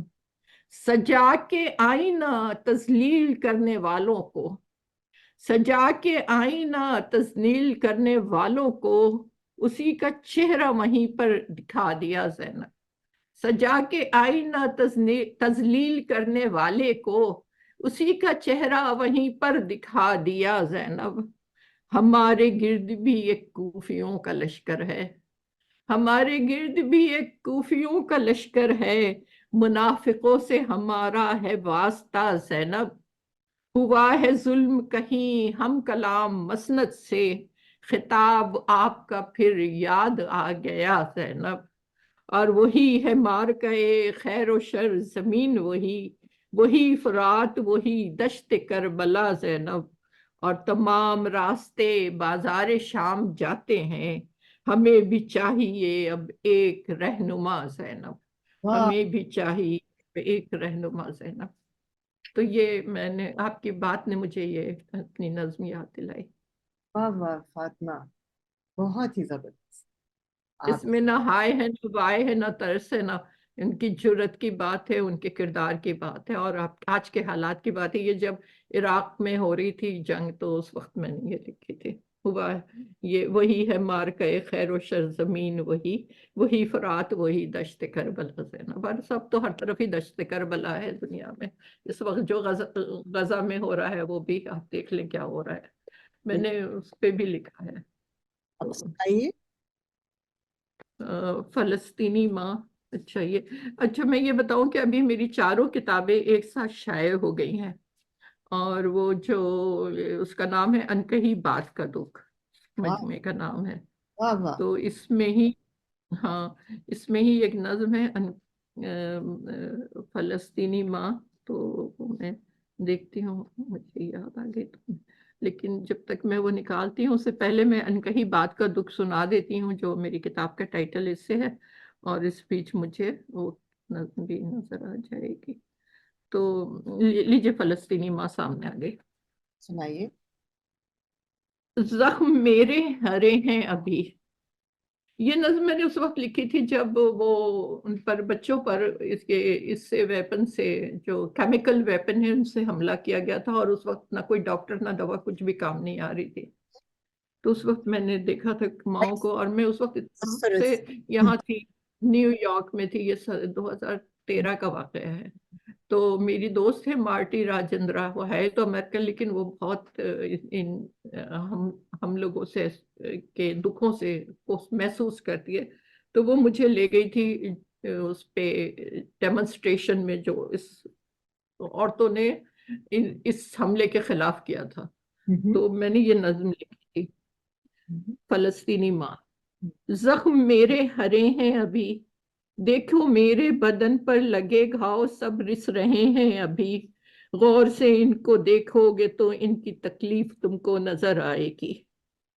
یہ وہ گھاؤ ہیں جن کو میری آنکھ نے اپنی پلکوں سے بچوں کے تن سے چنا، یہ وہ گھاؤ ہیں جن کو میری آنکھ نے اپنی پلکوں سے بچوں کے تن سے چنا، اور سمویا ہے اپنے بدن کے ہر ایک عضو میں، ان کا مرہم نہیں، ہائے کوئی بھی مرہم نہیں۔ کیسے ہتھیار سے جن سے حملہ ہوا تن پہ بچوں کے گویا برستی تھی ایک آگ سی، ان کے نازک بدن سے لپٹتی ہوئی، کتنی شدت کی تکلیف تھی، درد کی چیخ تھی، جو میرے دل میں خنجر سی پیوست تھی، اور مسیحا کوئی دسترس میں نہیں تھا، اور مسیحا کوئی دسترس میں نہ تھا، کوئی مرہم نہ کوئی دوا، میں تڑپتے ہوئے ان کے جسموں پہ کچھ بھی لگاتی تو کیا کوئی چارہ نہ تھا، کوئی مرہم نہ کوئی دوا، میں تڑپتے ہوئے ان کے جسموں پہ کچھ بھی لگاتی تو کیا کوئی چارہ نہ تھا، اس لیے میں نے مانگی دعا، اے خدا ان کو آرام دے، ان کی تکلیف سب مجھ کو ہی بخش دے، اے خدا میں ہوں موجود، حاضر ہوں میں، ان کی تکلیف مجھ کو عطا کر خدا، جو بھی آزار ہے میرے بچوں کے اس سے وہ آزاد ہوں، ان کے سب دکھ مجھے بخش میرے خدا، میں تو ماں ہوں سبھی زخم سہ لوں گی میں تو ماں ہوں سبھی زخم سہ لوں گی میں۔ کوئی ساتھ قبول دعا کی تھی وہ، ایک لمحے میں ساکت ہوئے سب بدن، موت کی نیند ایسی ملی، موت کی نیند ایسی ملی سو گئے جیسے آرام سے اس گھڑی، کوئی ہتھیار اب ان کو بیدار کرتا نہیں، کوئی آزار ان کو ستاتا نہیں، ہاں مگر ان کے جسموں کے سب گھاؤ اب میرے اپنے بدن میں اتر آئے ہیں، اتنے گہرے کہ اب اتنے گہرے کہ اب عمر بھر یہ ہرے ہی رہیں گے بھریں گے نہیں، یہ ہرے ہی رہیں گے بھریں گے نہیں، زخم میرے ہرے ہیں ابھی۔ واہ، یہ اس پہ واہ کہنا اب بہت تو بڑا لگ رہا ہے ویسے۔ بہت مشکل ہے میرے لیے، اس کو پڑھنا بھی مشکل ہوتا ہے، بہت تکلیف دہ نظم ہے، خود میں ابتدا میں تو میں جب پڑھتی تھی تو رو دیتی تھی، اب تو مشکل اتنی پڑی مجھ پر کہ بس زخم اس قدر وہاں پہ جو ظلم ہے اس کی تو اس انتہا پہ پہنچا ہوا ہے کہ آنسو بھی اس کے لیے ہاں، بہت کم تر ہیں. اس ایسی انتہا پہ پہنچا ہوا ہے کہ جس سے ہماری ہم ہر وقت یہ بات کہتے ہیں نا کہ وی مسٹ بیئر وٹنس. ہمیں شہادت دینے کی ضرورت ہے. ہمیں ہر وقت اس کو کھلی آنکھوں سے دیکھنا چاہیے. ہمیں یاد رکھنا چاہیے. لیکن اس کو دیکھنے میں بھی میرا خیال ہے ہماری اپنی انسانیت جو ہے وہ کم ہوتی جاتی ہے. بڑھتی نہیں ہے, وہ کم ہوتی جاتی ہے. ہم بالکل بے بس ہیں, جیسے الفاظوں کے علاوہ ہاں ہمارے پاس کچھ ہے نہیں. نہیں, بے بسی کی تو انتہا ہے اس وقت. اور مزے سب سے بری چیز یہ ہو گئی ہے کہ اب امیدیں بھی کھو گئی ہیں. پہلے ہم لوگ جدوجہد کرتے تھے اور امید رکھتے تھے کہ کوئی اچھا وقت آئے گا. فیض صاحب نے کہا تھا دیکھیں گے, ہم بھی دیکھیں گے, وہ روز کے جس کا وعدہ ہے جو لوہے ازل پہ لکھا ہے. لیکن اب ہم تو وہ بھی نہیں امید کر رہے ہیں, کیونکہ ایک امید کی ہر طرف. جی میرے دل میں ہے, اور وہ میں بیان کر دوں. آخر میں بھی تو اب امریکن ہی ہوں, تو کہ مجھے امریکن بچوں میں بہت امید نظر آتی ہے, جو یہاں کی ہاں ہاں, ینگ ان ینگ جو ہے, مجھے یہ ان لوگوں نے تو واقعی کمال کیا ہے. امریکہ اور کینیڈا میں جو بچوں نے کیا, نہیں ایون وہاں پہ جو سلام کرتی ہوں. یو ہاں, کی.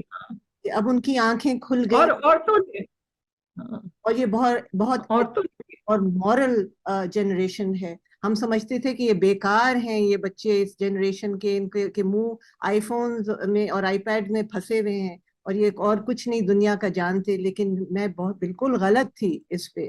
یہ بہت ہی ایک مورل اور ایتھیکل جنریشن اٹھی ہے. جسٹس اور سوشل جسٹس کا انہوں نے نعرہ اٹھایا ہوا ہے, اور وہ بھی سمجھ گئے کہ humanity, feminism, social justice, Palestine.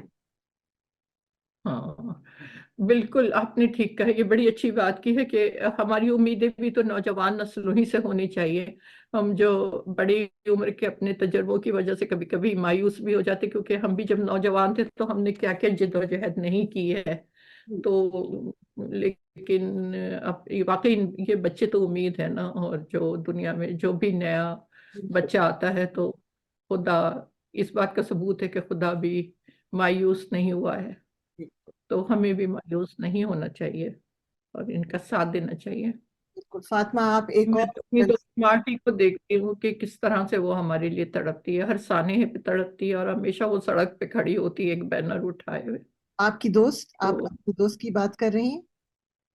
جی جی جی, وہ امریکن ہے, اور یہاں پہ وہ کسی وقت پاکستان میں یونیسیف کی جو سربراہ تھی پورے پاکستان کی, وہیں میری دوستی ہوئی تھی. اور وہ آج تک اس کا مارٹی راجندر, اس کا میاں وہ تھا سری لنکا کا تھا. تو وہ آج تک اتنا اپنے آپ کو ہم لوگوں سے باخبر اور ہمارے دکھ درد میں شریک رہتی ہے. میں آئی تھی, میں نے بتایا نا 2013 میں آئی تھی, تو اس نے ایک وہ بنائی ہوئی ہے آرگنائزیشن خواتین کی, تو سب ڈیمونسٹریشن کے لیے سڑک پہ کھڑے ہوئے تھے, تو میں بھی گئی تھی وہاں پر. اور اس میں یہودی عورتیں بھی تھیں, یہ سب یہودی بھی تھے, اپنا زائنسٹ نہیں دیکھیے ہے. نا, جوش وائسز فار پیس جو ہے وہ تو یہودی, ہاں وہ تو یہودی. جی جی ہاں, خود انہوں بھی وہ اپنے لوگوں سے, ایکسٹریمسٹ سے وہ ناراض ہیں. بالکل انڈیا میں بھی آپ دیکھیں وہاں کے جو روشن خیال حلقہ ہے وہ کتنا نالا ہے مودی کی پالیسیز سے. بالکل تو بالکل. یہ اچھے برے تو ہر جگہ ہر دور میں ہوتے ہیں. خود یزید کی لشکر سے ہود نکل آیا تھا, اور اس کے پوتے نے تخت چھوڑ دیا تھا. اور یہ تو بھی یہ نہیں بھولنا چاہیے کہ جب آزان ہوئی تھی تو یزید کے لشکر نے بھی سجدہ کیا تھا. جی ہاں, اور پھر اس کی بیوی کا اور وہاں کی دمشق کی عورتوں نے جو بی بی زینب کا ساتھ دیا ہے, تو پھر وہ آزاد ہوئی تھی, وہاں ان کو رہائی ملی تھی. نہیں, میں دوسری بات کر یہ رہی اور بھی, ہوں. ہاں اچھے برے ہر جگہ ہوتے ہیں, تو اس طرف بھی فوجیں جو تھیں وہ مسلمان ہی تھیں. جی ہاں جی ہاں, ٹھیک مسلمان ٹھیک تھے, ہاں. اور وہ امریکہ سے تھوڑی آئے تھے. وہ جی ہاں جی ہاں جی ہاں بالکل. ہر ہر مارکے میں دشمن دوسری طرف بہت سے مارکوں میں، جو پانی پت کی جنگ ہوئی تو اس میں بھی دونوں طرف مسلمان ہی تھے، اور کتنی جنگوں میں دونوں طرف مسلمان رہے ہیں. تو فاطمہ، تو اب آپ ہمیں اپنی شاعری سے اور لطف اندوز کیجیے. اب میں آتی ہوں غزلوں کی طرف نا. تو کیونکہ جو نظموں پہ کافی بات ہو گئی اور نظموں کے حوالے بھی آ گئے، تو دیکھیے میں نے دونوں طرح کی شاعری کی، رومانٹک بھی کی، جو سماجی شعور ہے اس پہ بھی کی، اور نسائی شعور پہ بھی کی. تو آخر میں تو میں جو نسائی شعور پہ میری غزل ہے اس پہ، لیکن میں آپ کو وہ غزلیں سناؤں جو لوگوں نے پسند کی ہیں، تو اس میں سے کوئی غزل آپ کو سناتی ہوں. بالکل سنائیے. اور فاطمہ ادھر ہم ایک چھوٹا سا پاز لیتے ہیں اور پھر آتے ہیں آپ کی غزلیں سننے کے لیے. جی جی جی. جی فاطمہ، تو آپ ہمیں اپنی غزلیں سنائیے. جی ٹھیک ہے، تو میں آپ کو اپنی غزلیں پیش کر رہی ہوں یہاں پر. یہ ایک غزل ہے میر کی زمین میں، میر تقی میر کی. اور کیا شکل بے مکانی کی، اور کیا شکل بے مکانی کی، جب سفر ہی میں زندگانی کی. اور کیا شکل بے مکانی کی، جب سفر ہی میں زندگانی کی. غیر سے میرا حال پوچھا ہے، غیر سے میرا حال پوچھا ہے، کیا خبر کس پہ مہربانی کی. غیر سے میرا حال پوچھا ہے، کیا خبر کس پہ مہربانی کی. لفظ ہونٹوں تلک نہیں آئے، لفظ ہونٹوں تلک نہیں آئے، دل کی آنکھوں نے ترجمانی کی.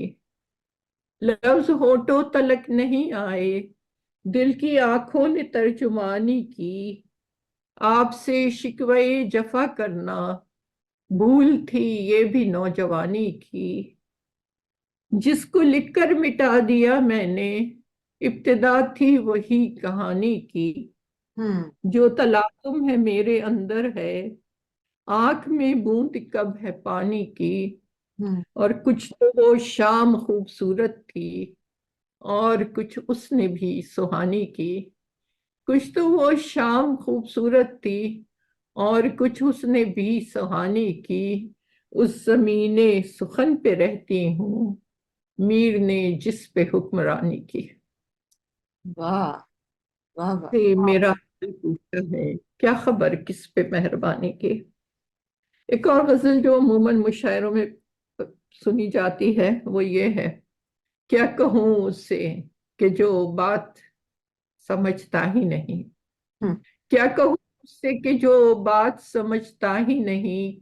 وہ تو ملنے کو ملاقات سمجھتا ہی نہیں. وہ تو ملنے کو ملاقات سمجھتا ہی نہیں. غیر سے میں سوری ہم نے دیکھا ہے فقط خواب کھلی آنکھوں سے. ہم نے دیکھا ہے فقط خواب کھلی آنکھوں سے. خواب تھی وصل کی وہ رات سمجھتا ہی نہیں. خواب تھی وصل کی وہ رات سمجھتا ہی نہیں. میں نے پہنچایا اسے جیت کے ہر خانے تک. میں نے پہنچایا اسے جیت کے ہر خانے تک. میری بازی تھی میری مات سمجھتا ہی نہیں. میری بازی تھی میری مات سمجھتا ہی نہیں. اور دکھ تو مجھ کو بھی جدائی کی گھڑی کا ہے، مگر آج کیوں سوچے ہر ایک بات سمجھتا ہی نہیں. رات پروائی نے اس کو بھی جگایا ہوگا، رات کیوں کٹ نہ سکی رات سمجھتا ہی نہیں. اور شاعری کا کوئی انداز سمجھتا ہے انہیں، وہ محبت کی روایات سمجھتا ہی نہیں. تو یہ تو دو غزلیں میں نے اس لیے سنا دی کہ یہ تغزل سے بھری ہوئی ہیں، لیکن غزل وہ صنف ہے کہ جس میں ہر موضوع کو ادا کیا جا سکتا ہے. تو میں اب فیمنزم کی طرف آتی ہوں اور دو غزلیں وہ سناتی ہوں جو ہمارے سوچوں میں جو وہ حقائق ہیں ذہن میں عورتوں سے متعلق اس کا اظہار ہے اس میں.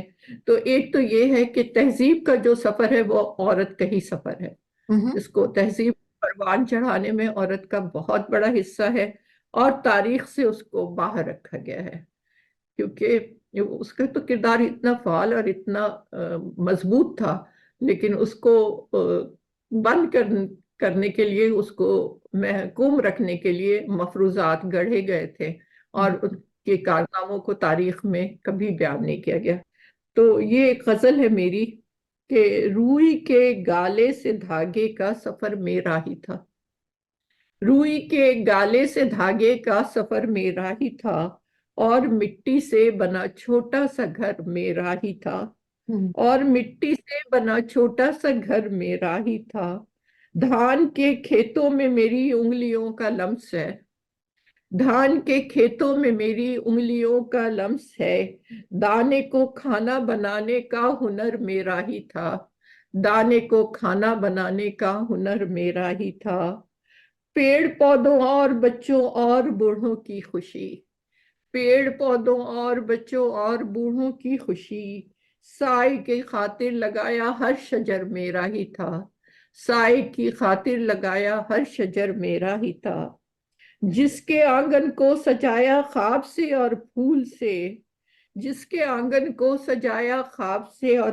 پھول سے، خوشبوؤں کی راہ میں کھلتا وہ در میرا ہی تھا، خوشبوؤں کی راہ میں کھلتا وہ در میرا ہی تھا، جس جگہ نفرت نہ ہو اور ظلم کی طاقت نہ ہو، خواب کی سرحد تلک پھیلا نگر میرا ہی تھا۔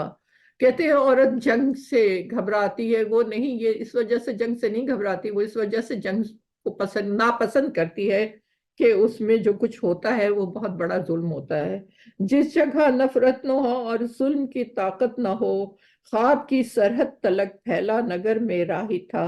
ان کا کیا ہے جو جنون جنگ میں ہے مبتلا، ان کا کیا ہے جو جنون جنگ میں ہے مبتلا، جل نہ جائے پھر کہیں دھرتی یہ ڈر میرا ہی تھا، جل نہ جائے پھر کہیں یہ دھرتی یہ ڈر میرا ہی تھا، جل نہ جائے پھر کہیں دھرتی یہ ڈر میرا ہی تھا، اور گود میں میری جنم لیتی رہی ہے زندگی، گود میں میری جنم لیتی رہی ہے زندگی، زندگی کو زندگی کرنا ہنر میرا ہی تھا، روئی کے دھاگے سے، روئی کے گالے سے دھاگے کا سفر میرا ہی تھا، اور مٹی سے بنا چھوٹا سا گھر میرا ہی تھا۔ واہ، یہ تو تھی تہذیب کے سفر کی۔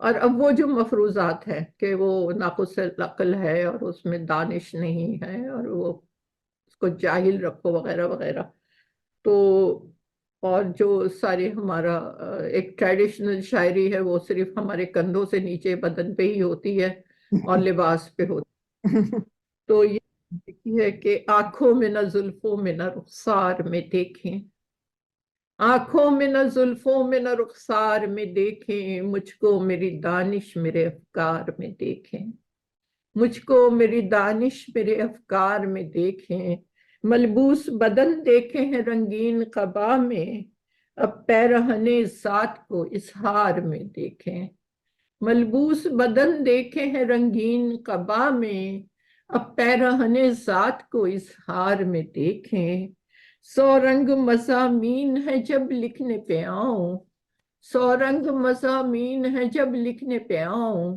گلدستہ معنی میرے اشعار میں دیکھیں، گلدستہ معنی میرے اشعار میں دیکھیں، پوری نہ ادھوری ہوں نہ کمتر ہوں نہ برتر، پوری نہ ادھوری ہوں نہ کمتر ہوں نہ برتر، انسان ہوں انسان کے معیار میں دیکھیں، انسان ہوں انسان کے معیار میں دیکھیں، اور رکھے ہیں قدم میں نے بھی تاروں کی زمیں پر، رکھے ہیں قدم میں نے بھی تاروں کی زمیں پر، پیچھے ہوں کہاں آپ سے رفتار میں دیکھیں، پیچھے ہوں کہاں آپ سے رفتار میں دیکھیں، اور کب چاہ کے منسوب ہے انسان سے جتنے بھی فضائل، منسوب ہے انسان سے جتنے بھی فضائل، اپنے ہی نہیں میرے بھی اطوار میں دیکھیں، اپنے ہی نہیں میرے بھی اطوار میں دیکھیں، اور کب چاہ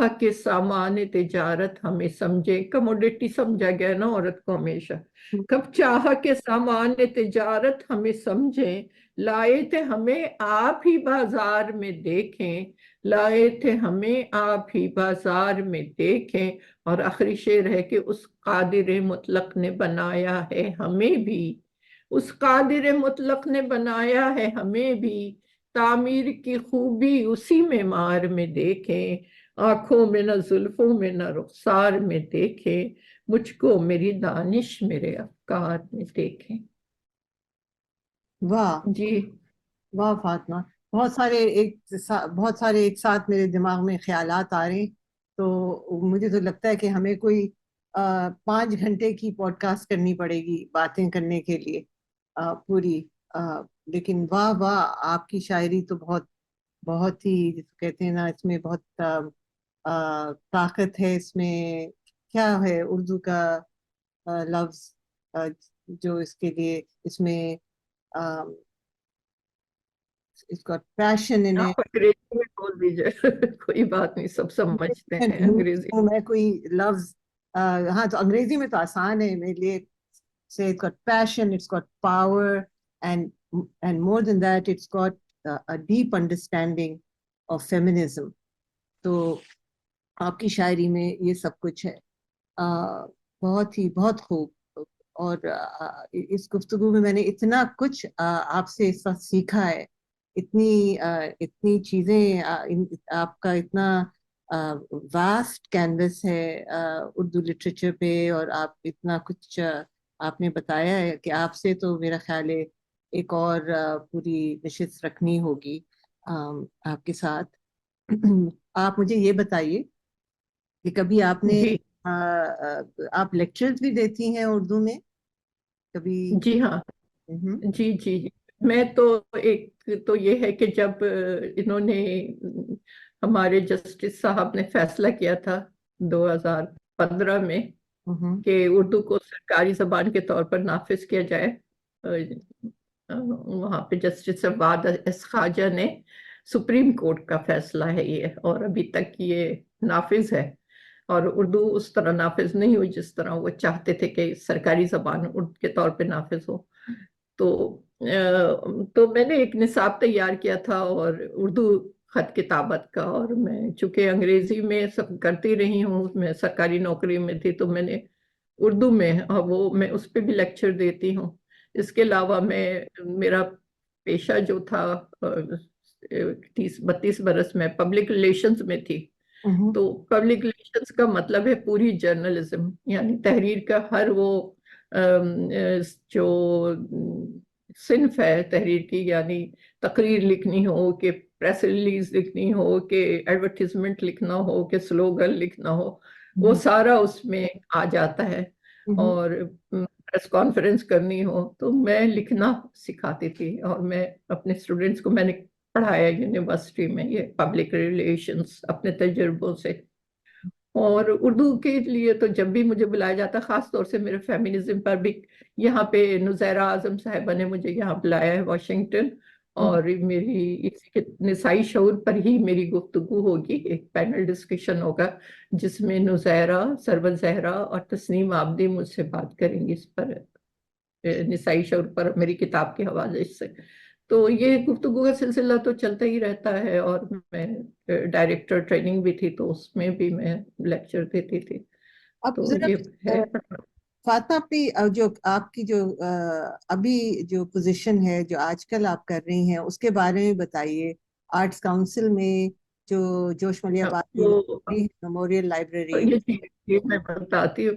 وہ یوں ہوا کہ جب میں نے انجمن سے میں کنارہ کش ہوئی، اور میں نے سوچا کہ میں اپنی کتاب پہ کام کروں، یہ نسائی شعور والی کتاب پر کو مکمل کرنا چاہ رہی تھی. تو جو صدر ہے آرٹس کونسل کے، بہت فعال، احمد شاہ صاحب، انہوں نے کہا کہ آپ آرٹس کونسل کی لائبریری بنا دیجئے. میں نے ایک بہت بڑا ہال بنایا ہے اور آپ اس میں لائبریری بنا دیجئے. تو میں نے سوچا کہ میری تو زندگی لائبریری بناتے اور کتابوں میں گزری ہے، تو یہ تو ایک اچھا، ایک نئی لائبریری، ایک اچھی لائبریری بن جائے گی، آرٹس کونسل میں جگہ بھی ہے۔ اور مشتاق احمد یوسفی صاحب کا انہی دنوں انتقال بھی ہوا تھا، ان کی ساری کتابیں جو آپ کو پتا ہے، وہ کتابوں کے کتنے بڑا کلیکشن ان کے پاس تھا، تو وہ بھی کہیں شفٹ کرنا تھا، اور میرا ان سے، ان کے گھر والوں سے، ان سے ایک بہت قریبی تعلق رہا ساری زندگی۔ تو میں نے کہا کہ ٹھیک ہے، میں نے احمد شاہ صاحب سے کہا کہ ٹھیک ہے، میں باقاعدہ کانٹریکٹ کے ساتھ آؤں گی آپ کے ہاں، اور یہ لائبریری بنا دوں گی۔ تو اب میں ان کی ملازم ہوں، میں وہاں پہ، میرا عہدہ ہے چیف آرگنائزر جوش ملی آبادی لائبریری۔ یہ نام بھی ہم لوگوں نے ہی رکھا بعد میں اس لائبریری کا، جوش ملی آبادی کے نام پر اس لائبریری کو بنایا، اور اس میں پہلے 10,500 کتابیں مشتاق احمد یوسفی صاحب کی، اور ان کی بہت سی ریکارڈنگ آئی، اور یہ بہرحال احمد شاہ کا اپنا ویژن تھا کہ بہت اچھا ہال اور پورا اس کا ایک ایٹماسفیئر کریٹ اس لائبریری کا ہو سکا، اور انہوں نے مجھے بھی بالکل فری ہینڈ دیا ہوا ہے۔ پھر آصف فروخی کا انتقال ہوا تو ان کی بھی کوئی اتنی 10,000 سے زیادہ کتابیں ہمارے پاس آ گئیں۔ پروفیسر ممتاز حسین کی کتابیں تھیں، حسینہ معین کی، اور اب آتی جا رہی ہیں، تو یہ لائبریری بہت بڑی لائبریری بن گئی ہے، جہاں میں صبح سے شام تک بیٹھتی ہوں اور اس کی نگرانی کرتی ہوں۔ میرے پاس لائبریرین بھی ہیں اور اسٹاف بھی ہے۔ اور یہاں اس لائبریری میں ہر تھرسڈے کو جی ایک پروگرام ہوتا کا ہے بھی ہوتا ہے جی، گیسٹ۔ وہ میں بتاتی ہوں۔ وہ یہ کہ احمد شاہ کا خیال تھا کہ ایک آرٹس کونسل سے ایک پروگرام شروع کیا جائے، ریڈرز اینڈ رائٹرز کیفے کا اس کا نام دیا گیا تھا، اور تنویر انجم، ہماری ڈاکٹر تنویر انجم اور ہماری نور الہدی شاہ اس کی کوآرڈینیٹر ہیں، اور جو وینیو ہے وہ ہماری لائبریری ہے آرٹس کونسل کی۔ اس میں ہر جمعرات کو وہاں سے ایک پروگرام ہوتا ہے جو آن لائن بھی دیکھ سکتے ہیں سب لوگ، فیس بک پر لائیو جاتا ہے، اور محفوظ بھی ہوتا ہے، اور اس میں بہت اچھے ڈسکشن ہوتے ہیں، ادبی بھی ہوتا ہے، سماجی بھی ہوتا ہے، سیاسی بھی، ہر موضوعات پہ، فلموں پہ بھی۔ اور اس کے علاوہ بھی اس لائبریری سے اور بھی پروگرام ہوتے ہیں، لوگ آتے تو ہم ان کو بلاتے ہیں، ان کے ساتھ ڈائیلاگ کرتے ہیں، مکالمہ کرتے ہیں، اور انٹرویوز کرتے ہیں، اور یہ کتابوں کی بھی لوگ پوچھ چکے، اس کا پورا ایمبیانس اتنا خوبصورت ہے، تو لوگ چاہتے ہیں کہ کتابوں کی لانچنگ بھی وہیں پر ہو، اس لائبریری میں ہو، تو ماشاءاللہ بہت آباد لائبریری ہے، اور وہاں صبح سے رات 8 بجے تک ایک کافی بڑی تعداد میں نوجوان اور بزرگ سبھی بیٹھے ہوتے ہیں جو کتاب پڑھ رہے ہوتے ہیں۔ زبردست۔ تو بہت ماحول ہے۔ یہ بھی بتاتی جاؤں کہ تنویر انجم اور نور الہدی شاہ کے بھی ساتھ میں نے گفتگو اسی پوڈ کاسٹ کے لیے کی ہے، جی تو ان سیریز میں ان کی بھی گفتگو شامل ہے۔ اور تو تو آپ مجھے، جب میں نے آپ سے پہلے بات کی تھی تو آپ نے مجھے خیرپور کی بھی اہمیت کا بتایا تھا کہ اردو میں خیرپور کا کیا کردار ہے۔ دیکھیے، جب وہ ہمارے وہاں پہ خیرپور میں یونیورسٹی میں، شاہ عبداللطیف بٹائی یونیورسٹی میں ہمارے یوسف خشک صاحب تھے، ڈاکٹر یوسف خشک صاحب، تو انہوں نے وہاں پہ اردو کانفرنس کا، انٹرنیشنل کانفرنس کا سلسلہ شروع کیا تھا، اور بہت اچھی کانفرنسز وہاں منعقد کی انہوں نے، اور پھر وہاں سے وہ ایک سالہ ایک وہ نکالتے تھے، تحقیقی جریدہ، ریسرچ جرنل، اور وہ ریسرچ جرنل اردو ڈپارٹمنٹ میرا خیال ہے کسی اور سندھ کے کسی اور یونیورسٹی میں اردو ڈپارٹمنٹ سے کوئی اس وقت خیال۔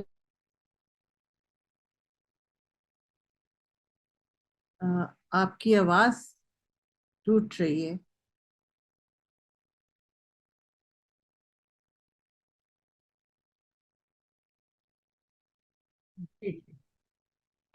جی فاطمہ، میں نے آپ سے خیرپور کا پوچھا تھا، اور پھر ہماری لنک ڈراپ ہو گئی تھی، اس کے لیے معذرت۔ جی سے بتائیے کہ خیرپور کی کیا کیا اہمیت ہے اردو کے لیے۔ جی تو یہ کانفرنسیں ہوتی تھی، لیکن خیرپور کی ایک تاریخی اہمیت بھی ہے کہ وہاں پہ میرز کی حکومت تھی، اور نواب جو تھے وہاں کے خیرپور کے، تو جی وہ بہت ادب دوست رہے ہیں، اور جب پاکستان بنا تو انہوں نے جو ہجرت کر کے آئے تھے اور ان لوگوں کو وہاں پر زمینیں اور روزگار کے مواقع وغیرہ دیے، اور اب بس آیا، اور اب وہاں پہ ایک بڑی آبادی ان لوگوں کی ہے جو وہاں سے ہجرت کر کے آئے ہیں، لیکن اتنے گھل مل گئے ہیں کہ اب وہ اردو اور سندھی دونوں زبانوں میں لکھ رہے ہیں، ہوں، اور یہ ایک اردو کا مرکز بنا ہوا ہے وہ بھی۔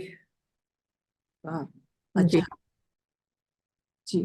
اور اب ہم اپنی گفتگو کو واپس لاتے ہیں آرٹس کاؤنسل پہ ہی، جہاں آج کل آپ کام کر رہی ہیں، ہاں جی۔ اور یہاں بھی آپ کانفرنسز کا سلسلہ کرتی ہیں؟ یہ جو اردو کانفرنس ہوتی دیکھیے، ہے جی۔ اردو کانفرنس کا سلسلہ شروع ہی میرے گھر سے ہوا۔ جب احمد شاہ اس کے نے پہلی دفعہ الیکشن جیتا اور یہ آئے، اور اس میں ہم ان کے ساتھ تھے، کیونکہ میں ساری دنیا میں جاتی تھی تو دیکھتی تھی کہ بڑی بڑی کانفرنس ہو رہی ہے، اور یہاں پہ کراچی میں اتنی بڑی اردو کانفرنس نہیں ہو رہی تھی کوئی، بلکہ ہو ہی نہیں رہی تھی کچھ اردو کانفرنس۔ تو میں نے احمد شاہ صاحب کو یہ کہا تھا کہ اگر آپ یہ کروا لیں تو آپ کو دیکھیے کہ کتنا بڑا کام ہوگا، اور جتنی میں نے ان سے توقع کی تھی، انہوں نے پہلی میٹنگ اس کی میرے گھر پہ ہی ہوئی تھی اردو کانفرنس کے سلسلے کے، اس میں آصف فروخی بھی تھے اور بہت سے ہمارے ادبی لوگ، جو اہم ادبی لوگ موجود تھے، چند وہ لوگ آئے تھے، اور یہ اس کا ہم نے ایک خاکہ میں نے آصف فروخی کے ساتھ مل کے بنایا تھا۔